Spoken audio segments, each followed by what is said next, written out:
إن الحمد لله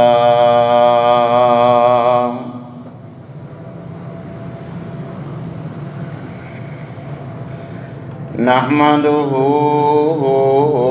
ونستعينه ونستغفره ونعوذ بالله من شرور أنفسنا ومن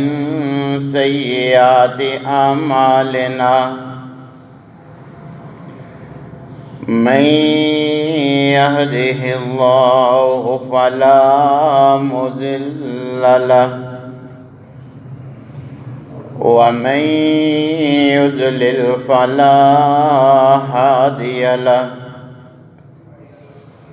وأشهد أن لا إله إلا الله وحده لا شريك له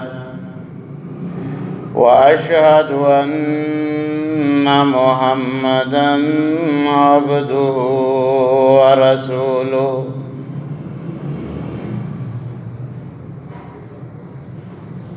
يا أيها الذين آمنوا اتقوا الله حق تقاته ولا تموتن إلا وأنتم مسلمون يا أيها الناس اتقوا ربكم الذي خلقكم من نفس واحدة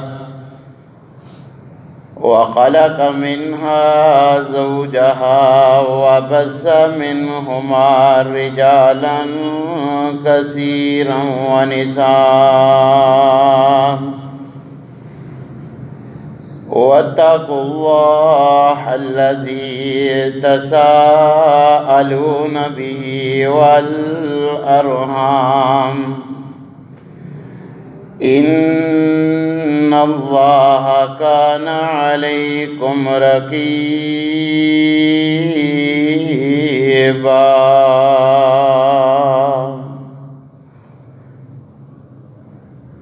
يا أيها الذين آمنوا اتقوا الله وقولوا قولا سديدا يصلح لكم أعمالكم ويغفر لكم ذنوبكم ومن يطع الله ورسوله فقد فاز فوزا عظيما أما بعد فأعوذ بالله السميع العليم من الشيطان الرجيم من حمده ونفخه ونفسه بسم الله الرحمن الرحيم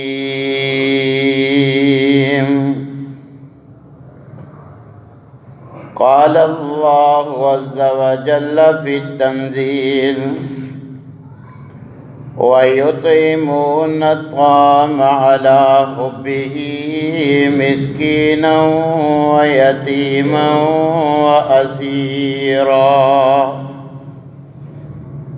إنما نطعمكم لوجه الله لا نريد منكم جزاء ولا شكورا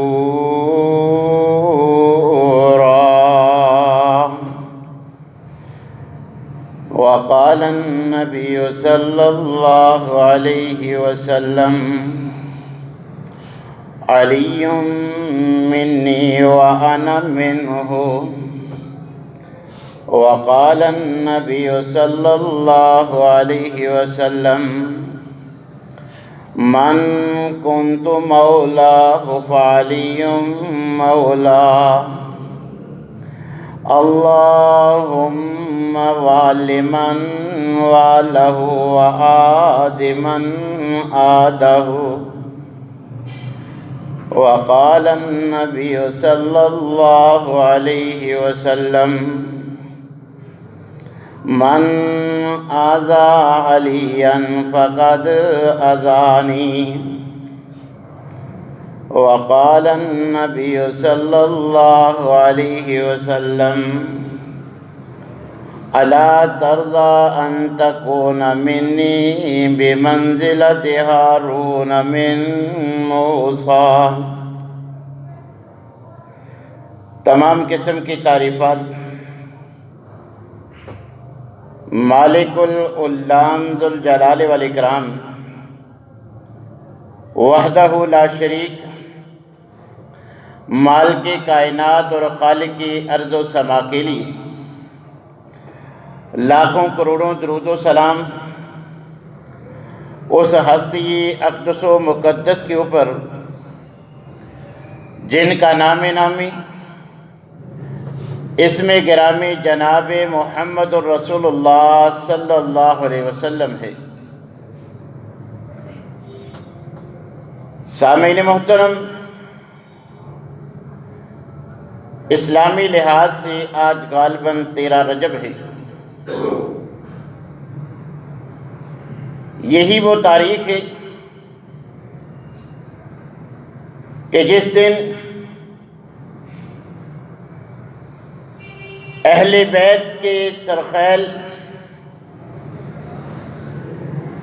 نبی کریم علیہ السلام کے صحابہ میں ممتاز مقام رکھنے والے، تاریخ اسلام میں بچوں میں سب سے پہلے دار اسلام میں داخل ہونے والے نبی کریم علیہ السلام کے ساتھ مل کر سب سے پہلے نماز ادا کرنے والے، قربت اور رشتہ داری کے لحاظ سے نبی کریم علیہ السلام کے سب سے قریبی رشتہ دار صحابی، اور اس کے ساتھ ساتھ کہ جن کو اللہ احکم الحاکمین نے 5 یا 6 سال کی عمر ہی میں نبی کریم علیہ السلام کی پرورش کے سعادت نصیب فرمائی، اور اس کے ساتھ ساتھ ان کی جو قسمت، ان کا جو اعزاز کہ نبی کریم علیہ السلام اپنی سب سے پیاری بیٹی حضرت فاطمہ رضی اللہ تعالی عنہا کے نکاح کے لیے ان کا انتخاب فرماتے ہیں، اور ان اعزازات کے ساتھ ساتھ جناب علی رضی اللہ تعالیٰ عنہ کو کاتب وحی ہونے کا اعزاز بھی حاصل ہے کہ آپ کا شمار بھی ان صحابہ کرام میں ہوتا ہے کہ جو نبی کریم علیہ السلام پہ نازل ہونے والی وحی کو لکھا کرتے تھے۔ حضرت علی رضی اللہ تعالیٰ عنہ کہ جن کی کنیت ابو الحسن اور ابو التراب ہے، اور لقب المرتضیٰ بھی ہے، حیدر بھی ہے، اور اسد اللہ بھی ہے، کئی اعتبار سے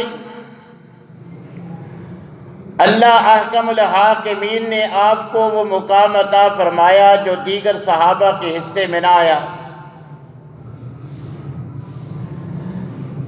حضرت علی رضی اللہ تعالیٰ عنہ وہ عظیم صحابی ہیں کہ جن کے ساتھ محبت یہ انسان کے مومن ہونے کی اور ان سے بغض منافق ہونے کی زبان رسالت سے نشانی بیان ہوئی ہے۔ کہ نبی کریم علیہ الصلوۃ والسلام نے فرمایا کوئی منافق جناب علی رضی اللہ تعالی عنہ سے سچی محبت نہیں رکھ سکتا، کوئی محبت کا جھوٹا دعوے دار تو ممکن ہے، جیسے آج ہمیں اہل بیت سے وہ لوگ بھی محبت کا دعویٰ کرتے نظر آتے ہیں جن کا عقیدہ اور عمل جناب علی اور اہل بیت سے یکسر مختلف ہے۔ تو نبی کریم علیہ الصلوۃ والسلام نے فرمایا کوئی منافق جناب علی سے سچی محبت نہیں رکھ سکتا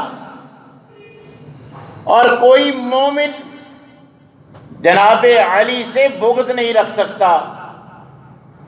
جس کو حضرت علی رضی اللہ تعالی عنہ سے محبت ہے، جو حضرت علی رضی اللہ تعالیٰ عنہ سے سچی محبت رکھنے والا ہے، یہ اس بات کی علامت ہے کہ یہ ایمان کے دعویٰ میں سچا ہے، یہ صرف ایمان کا دعوے دار نہیں بلکہ حقیقی مومن ہے، کیونکہ یہ دلی طور پر جناب علی اور اہل بیت سے محبت رکھنے والا ہے، جس بات کی بین دلیل ہے کہ یہ بندہ پکا اور سچا مومن ہے۔ حضرت علی رضی اللہ تعالیٰ کہ جن کے بارے میں نبی کریم علیہ الصلوۃ والسلام نے زبان رسالت سے فرمایا علی منی وانا منہ، کہ علی مجھ سے ہے اور میں علی رضی اللہ تعالیٰ عنہ سے ہوں، یعنی ہم میں اتنا قربت اور رشتہ موجود ہے۔ کہیں نبی کریم علیہ الصلوۃ والسلام زبان رسالت سے یوں فرماتے نظر آتے ہیں کہ من اذا علی فقد اذانی، جس نے زبان سے، قلم سے، ہاتھ سے، اشارے کنائے سے برا بلا کہہ کر یا تان و تشنیع کر کے یا کسی بھی انداز میں جناب علی رضی اللہ تعالیٰ عنہ کو اذیت پہنچائی، زبان رسالت سے نبی کریم علیہ الصلوۃ والسلام نے فرمایا یاد رکھو علی کو اذیت دینا ایسے ہی ہے جیسے مجھ محمد صلی اللہ علیہ وسلم کو اذیت پہنچانا۔ تمہاری زبان درازی میرے علی کے اوپر نہیں بلکہ میرے اوپر تصور ہوگی، کیونکہ علی مجھ سے ہے اور میں علی سے ہوں۔ کہیں حضرت علی رضی اللہ تعالیٰ عنہ سے نالہ شکایت کرتا ہوا نظر آیا تو نبی کریم علیہ الصلوۃ والسلام یوں کہتے نظر آئے یاد رکھو کیا اس کا مرتبہ اور مقام اور رشتہ تم سے زیادہ مجھ سے نہیں؟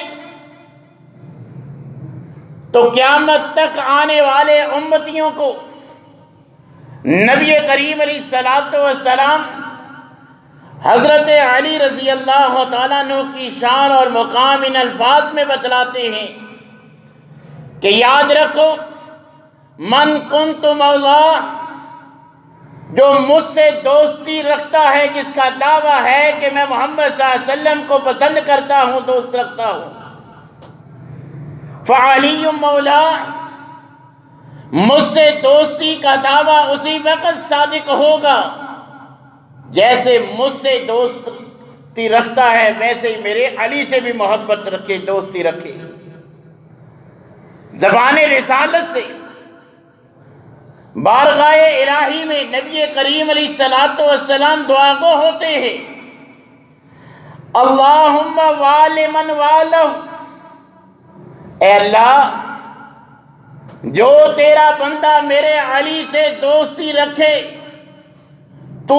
اس کا دوست بن جا، اس کو اپنا دوست بنا لے۔ اے اللہ ومن عاد، جو میرے علی کو دوست نہ بنائے کسی بھی اعتبار سے، ان سے دشمنی مول لے، ان کے فیصلوں پر، ان کی شخصیت پر کسی بھی اعتبار سے، اے اللہ جو میرے علی کا دشمن بنے تو بھی اس کو اپنا دشمن سمجھنا۔ لہذا جو انسان سمجھتا ہے کہ نبی کریم علیہ السلام بھی اس سے محبت کرے، اللہ بھی اس سے محبت کرے، اسے چاہیے کہ اہل بیت سمیت حضرت علی رضی اللہ تعالیٰ عنہ سے بھی محبت رکھے، ان کا عدم، ان کا احترام، ان کا وہ مقام جو کتاب و سنت نے بیان کیا ہے اس پر ایمان رکھے اور اسی کے مطابق ان کا ادب احترام کرے۔ آج معاشرہ میں ایسے بھی آپ کو ملتے کہ جو حضرت علی سے محبت کا دعویٰ کر کے عقیدت میں اتنا بڑھ جاتے ہیں کہ عقیدے کا ستیہ ناش کر لیتے، حضرت علی کی شان میں اتنا غلب کہ ان کا مقام انبیاء سے بڑھا دیتے ہیں، اللہ کی الوہیت میں، خدائی میں ان کو ساجی اور شریک بنا دیتے ہیں، اللہ کا جو مشکل کشائی کا خاصہ ہے حضرت علی کو سونپ دیتے ہیں۔ یاد رکھو اس سے حضرت علی رضی اللہ تعالیٰ عنہ کی شان بڑھتی نہیں ہے، حضرت علی رضی اللہ تعالیٰ عنہ کا وہ مقام ہی ان کی عظمت کے لیے کافی ہے جو اللہ احکم الحاکمین نے ان کو عطا کیا ہے۔ یہ کم شان ہے کہ نبی کریم علیہ السلام فرما رہے ہیں کہ میں علی سے، علی مجھ سے،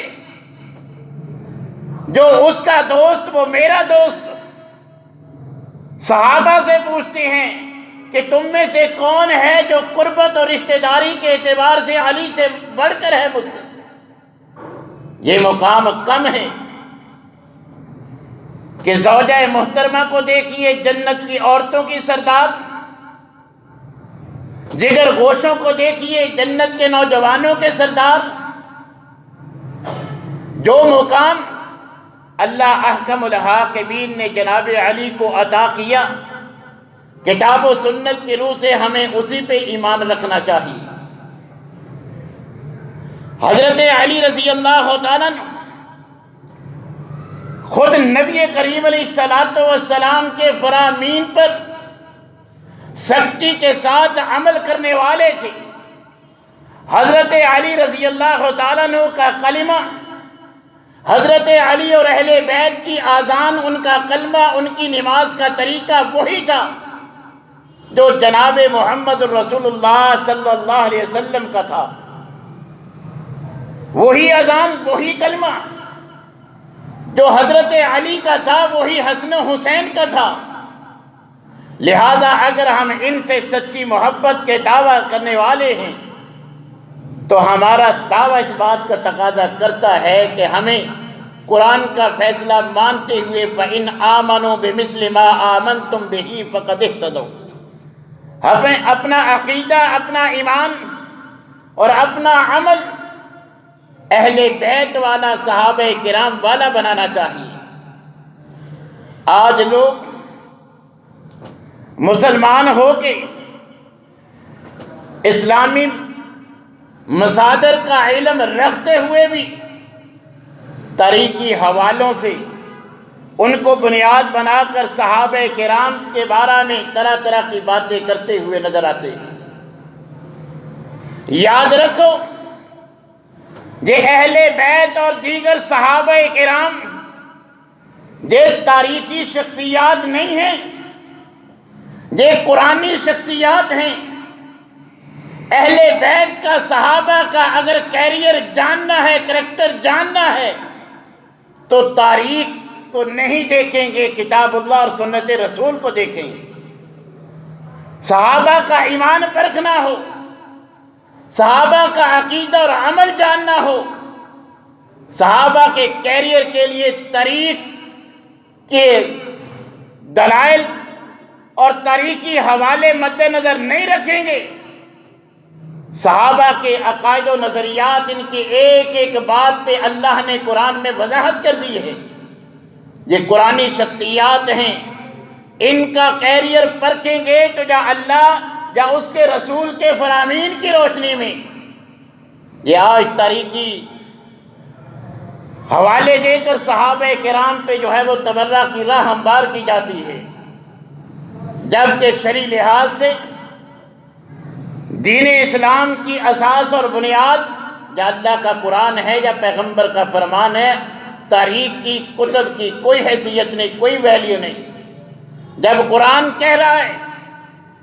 کہ وہ پکے مومن تھے، آپس میں بھائی بھائی تھے،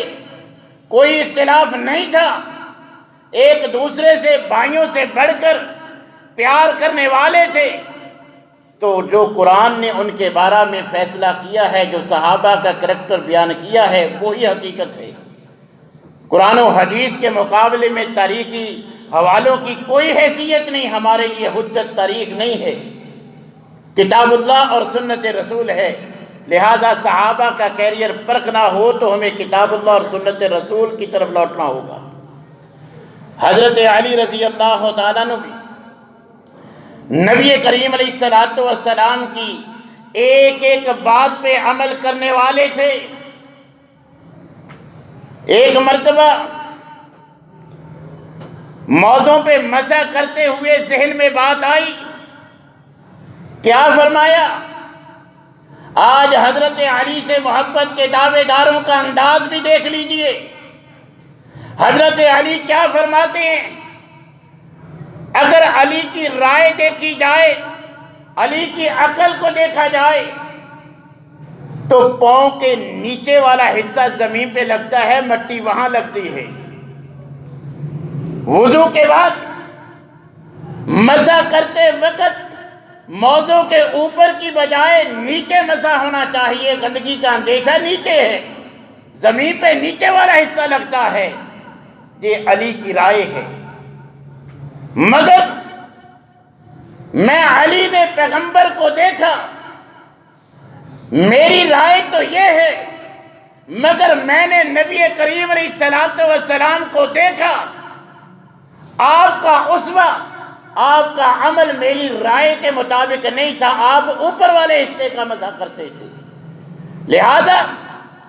نبی کریم علیہ السلام کے طریقے پر ہی عمل ہوگا۔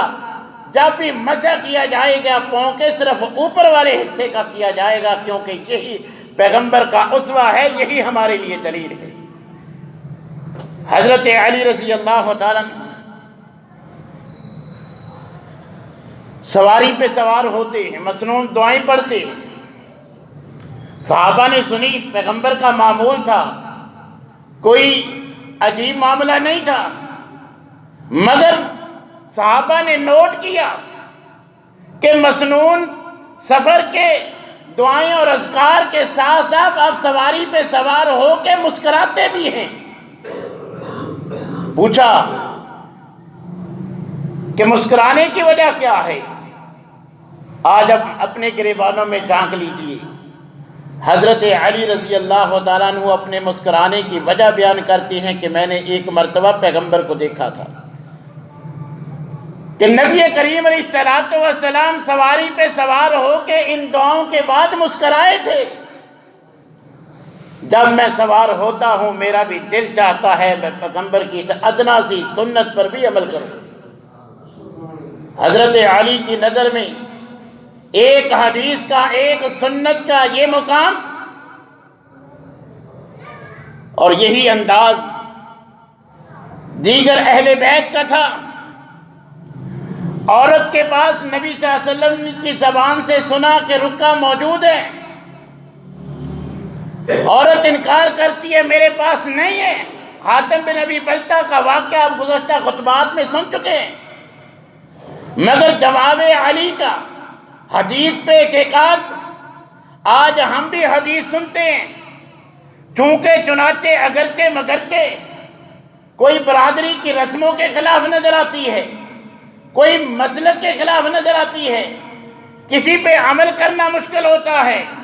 لہذا چونکہ چنانچہ اگرچہ مگرچہ اب تو ایمان کا لیول یہ ہے ہم پوچھتے ہیں کہ فرض ہے یا سنت، یعنی جو کام فرض نہیں، پیغمبر کا اسوہ ہو، سنت ہو، ہم سمجھتے ہیں کون سا نہ کرنے سے گناہ ملتا ہے، وہ کرنے کی ضرورت کیا ہے۔ مگر حدیث کا، سنت کا مقام جناب علی کی نظر میں عورت سے مخاطب ہو کے فرماتے ہیں تیرا دعویٰ ہے کہ تیرے پاس رکو اور خط نہیں ہے، یاد رکھ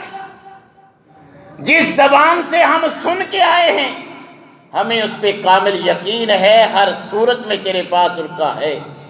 اور یاد رکھ ہمیں اتنا یقین ہے تمہیں بے لباس کرنا پڑا ہم کر دیں گے، کیونکہ پیغمبر نے فرما دیا کہ تمہارے پاس ہے، ہم یقین رکھتے ہیں کہ تیرے پاس ہے۔ پختہ یقین دیکھا تو اس نے میڈیا کھولی، وہ خط وہ رکا جو ہے وہ ان کو تھما دیا۔ یہ حضرت علی رضی اللہ تعالیٰ عنہ کا نبی کریم علیہ السلام کی بات پہ اعتماد کہ چھوٹی چھوٹی سنت۔ حضرت علی رضی اللہ تعالیٰ عنہ کو اللہ احکم الحاکمین نے یہ فضیلت بھی عنایت فرمائی کہ آپ کو قضات کے معاملہ میں دیگر صحابہ سے زیادہ فہم و فراست اللہ نے عطا فرمائی۔ حضرت عمر رضی اللہ تعالیٰ عنہ اپنے صحابہ کے بارے میں فرماتے ہیں کہ اقضانا علی و اقرعنا ابی، کہ ہم صحابہ میں سے دیکھا جائے قرآن کی قرأت کے تجوید کے قواعد کی روح سے ہم صحابہ میں سے سب سے عمدہ اگر قاری ہیں تو جناب ابی بن کعب ہیں۔ حضرت عمر جو فہم و فراست کا عالم یہ ہے کہ نبی کریم علیہ السلام فرماتی ہیں میرے بعد اللہ کسی کو نبی کے لیے منتخب فرماتے تو میری رائے میں جناب عمر ہوتے۔ یہ حضرت عمر فرما رہے ہیں ہم صحابہ میں سے قرأت کے علم میں سب سے بڑے اور عمدہ قاری ابی بن کعب ہیں، اور فیصلہ کرنے میں قضات کے معاملہ میں ہم تمام صحابہ سے زیادہ اس معاملہ میں جو اسپیشلسٹ ہم صحابہ سے ہیں وہ جناب علی رضی اللہ تعالیٰ عنہ۔ حضرت علی رضی اللہ تعالیٰ عنہ وہ عظیم شخصیت کہ جن کے بارے میں نبی کریم علیہ السلام فرماتے ہیں کہ میں نے سیدہ فاطمہ رضی اللہ تعالیٰ عنہ کا نکاح اللہ کے حکم پر جناب علی رضی اللہ تعالیٰ عنہ سے کیا۔ حضرت علی رضی اللہ تعالیٰ عنہ کے پاس نجران کے عیسائی آئے، حضرت عمر نے جو ان کے بارے میں فیصلہ کیا تھا ان کے ذہن میں تھا شاید حضرت علی رضی اللہ تعالیٰ نے اس میں ذرا تخفیف کر دیں گے، لہذا وفد کی صورت میں نجران کے عیسائی حضرت علی کے پاس آئے اور درخواست کی کہ جو ہمارے بارے میں حضرت عمر نے فیصلہ کیا تھا ہماری خواہش ہے کہ آپ اس پہ نظر ثانی فرمائیں، ہمارے لیے کوئی نرم گوشہ اختیار کریں۔ تو حضرت علی رضی اللہ تعالی عنہ یہ کہہ کر جواب دے دیتے ہیں کہ کان رشید الامر، کہ حضرت عمر کے فیصلے کو علی سے تبدیل کروانے والوں سن لو، علی کے ہاں حضرت عمر رشد و ہدایت والے تھے، ان کا فیصلہ رشد و ہدایت پر مبنی تھا، میں علی عمر کے فیصلے کو تبدیل نہیں کروں گا۔ یہی وجہ ہے کہ آج باغ فتح کا جو معاملہ اچھالا جاتا ہے، جو حدیث کے پیش نظر حضرت ابو بکر کا فیصلہ تھا وہی حضرت عمر کا، وہی حضرت علی کا۔ حضرت علی سے پوچھا گیا، خود پوچھنے والے اپنے صاحبزادے کہ ابا جان بتلائیے صحابہ کرام میں سب سے افضل کون ہے؟ جناب علی جواب دیتے ہیں کہ بیٹا اگر صحابہ سے مجھ سے پوچھتا ہے تو میری نظر میں یہ مقام جناب ابو بکر کا ہے، پھر کہ ان کے بعد کہا پھر عمر کا مقام ہے۔ اب بیٹے نے تیسری مرتبہ سوال چینج کیا کہ ابو بکر و عمر کے بعد تو ابا جان آپ ہیں؟ فرمایا نہیں، میں تو عام مسلمان ہوں۔ حضرت ابو بکر کے زمانے میں، حضرت عمر کے زمانے میں، حضرت عثمان کے زمانے میں جو قاضی القضات کا عہدہ تھا اس پہ فائز، آج آپ دیکھ لیں چیف جسٹس کا کیا مقام ہوتا ہے ملک میں۔ تو حضرت ابو بکر، عمر، عثمان تینوں کے ادوار میں جو چیف جسٹس کے عہدے پر فائز تھے وہ جناب علی رضی اللہ تعالیٰ عنہ تھے۔ یہ ان کے ادوار میں ان کو مقام اللہ احکم الحاکمین نے عطا کیا۔ اب یہ تو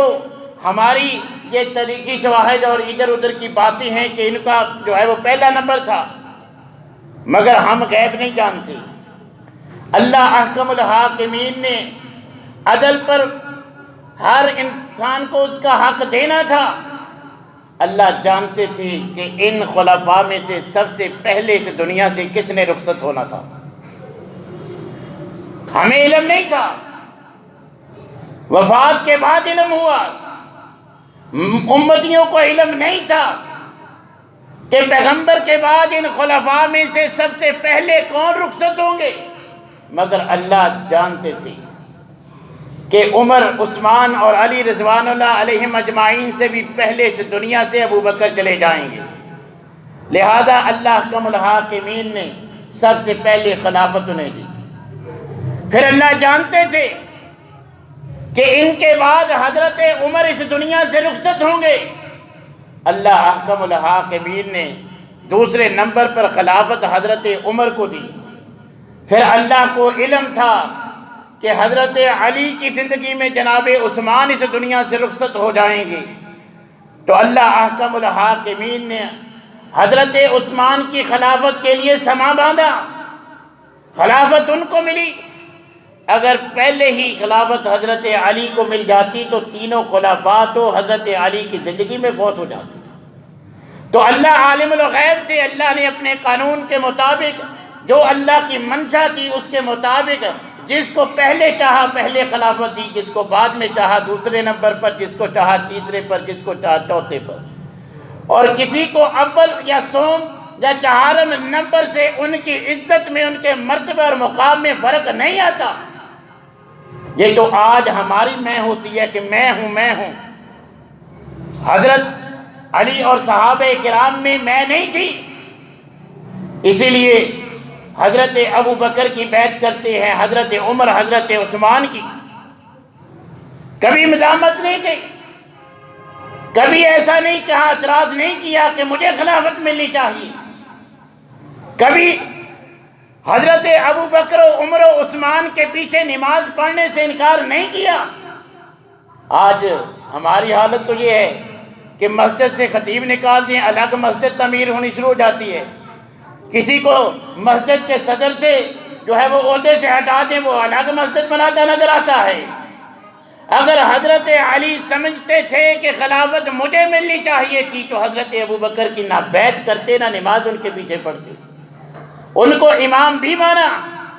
جیسے پیغمبر کی زندگی میں بھی 17 نمازیں ان کے پیچھے پڑھیں، بعد میں بھی انہی کے پیچھے نماز پڑھتے، جمعہ انہی کے پیچھے پڑھتے۔ حضرت عمر کے دور میں بھی ایسا ہی تھا، حضرت عثمان کے دور میں بھی ایسا ہی تھا۔ تو حضرت علی رضی اللہ تعالیٰ عنہ جنگ نہروان میں بہت سارے خارجی جو ہیں وہ قتل ہوتے ہیں۔ اب ان خارجیوں نے بدلہ لینے کے لیے جو سوچا، حرم میں کھڑے ہو کے 3 خارجیوں نے یہ منصوبہ بنایا کہ حضرت علی، حضرت امیر معاویہ اور حضرت عمرو بن عاص، اگر ان تینوں کو شہید کر دیا جائے تو ہمارے لیے بڑا جو ہے وہ اچھا موقع ہمیں مل جائے گا، جو ہماری پلاننگ ہے اس پہ عمل ہو جائے گا۔ تو انہوں نے طے شدہ منصوبے کے مطابق 17 رمضان کی فجر کے بعد یہ طے کیا کہ یک وقت تینوں شخصیات پہ جو ہے وہ حملہ ہوگا۔ حضرت علی پر بھی اسی دن حملہ ہوا، سر پہ گہرا زخم لگتا ہے، اسی کی وجہ سے 17 رمضان کو جو زخمی ہوتے ہیں، 20 رمضان کو جو ہے وہ شہادت نصیب ہوتی ہے۔ اسی دن فجر کے بعد ہی